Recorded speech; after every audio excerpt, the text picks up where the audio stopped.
अब एक बार फिर करते हैं युद्ध के मैदान का और युद्ध के मैदान से आ रही खबरों का। ईरान युद्ध पर राष्ट्रपति ट्रंप को एक बड़ा झटका लगा है। अमेरिकी संसद से वॉर पावर्स प्रस्ताव पास हुआ है। 208 के मुकाबले 215 वोटों से ये प्रस्ताव पारित किया गया।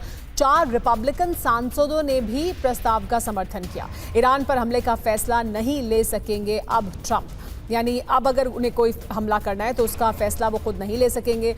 उनकी अपनी पार्टी के सदस्यों ने उनके खिलाफ जाकर वोट किया है। UEM जयपुर एक आदर्श लक्ष्य है। भावी छात्रों के लिए अच्छी नौकरी, भविष्य के लिए तैयार कौशल के साथ अच्छी शिक्षा।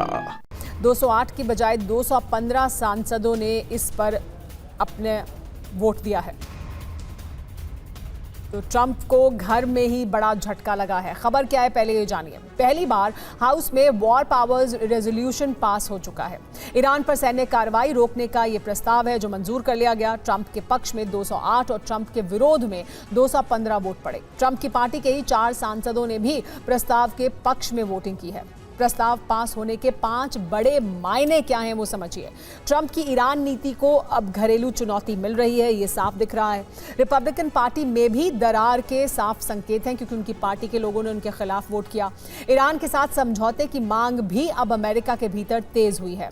मिड टर्म चुनाव से पहले ट्रंप पर अब दबाव बढ़ा है। ट्रंप की ईरान नीति पर बढ़ता असंतोष भी इसका एक अहम कारण है और ये दर्शाता है कि कैसे अमेरिका के भीतर असंतोष है डोनाल्ड ट्रंप की ईरान को लेकर, नीति को लेकर। हालात की गंभीरता को इस बात से समझा जा सकता है कि बहरीन और कुवैत की सेनाओं को आधी रात को आपातकालीन गाइडलाइंस जारी करनी पड़ी।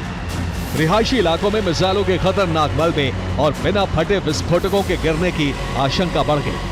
संयुक्त अरब अमीरात यानी यूएई के सबसे सुरक्षित माने जाने वाले सैन्य ठिकानों पर भी खतरा मंडराने लगा, जिसके बाद अमेरिका को मजबूरन अपने कीमती हवाई ईंधन भरने वाले रीफ्यूलिंग टैंकर विमानों को वहां से हटाना पड़ा ताकि वो ईरान की जद में ना आए। ईरान के सुप्रीम लीडर मुश्तबा खामनेई ने साफ कर दिया है कि ये पलटवार सिर्फ एक शुरुआती प्रतिक्रिया थी। IRGC के कमांडर सीधे तौर पर चेतावनी दे रहे हैं कि वो वॉशिंगटन और डोनाल्ड ट्रंप के उस खेल या चक्रव्यूह में नहीं फंसेंगे जहां ईरान को कमजोर दिखाने की कोशिश की जाए। ईरान ने अमेरिका और उसके अरब सहयोगियों को फाइनल अल्टीमेटम दे दिया है।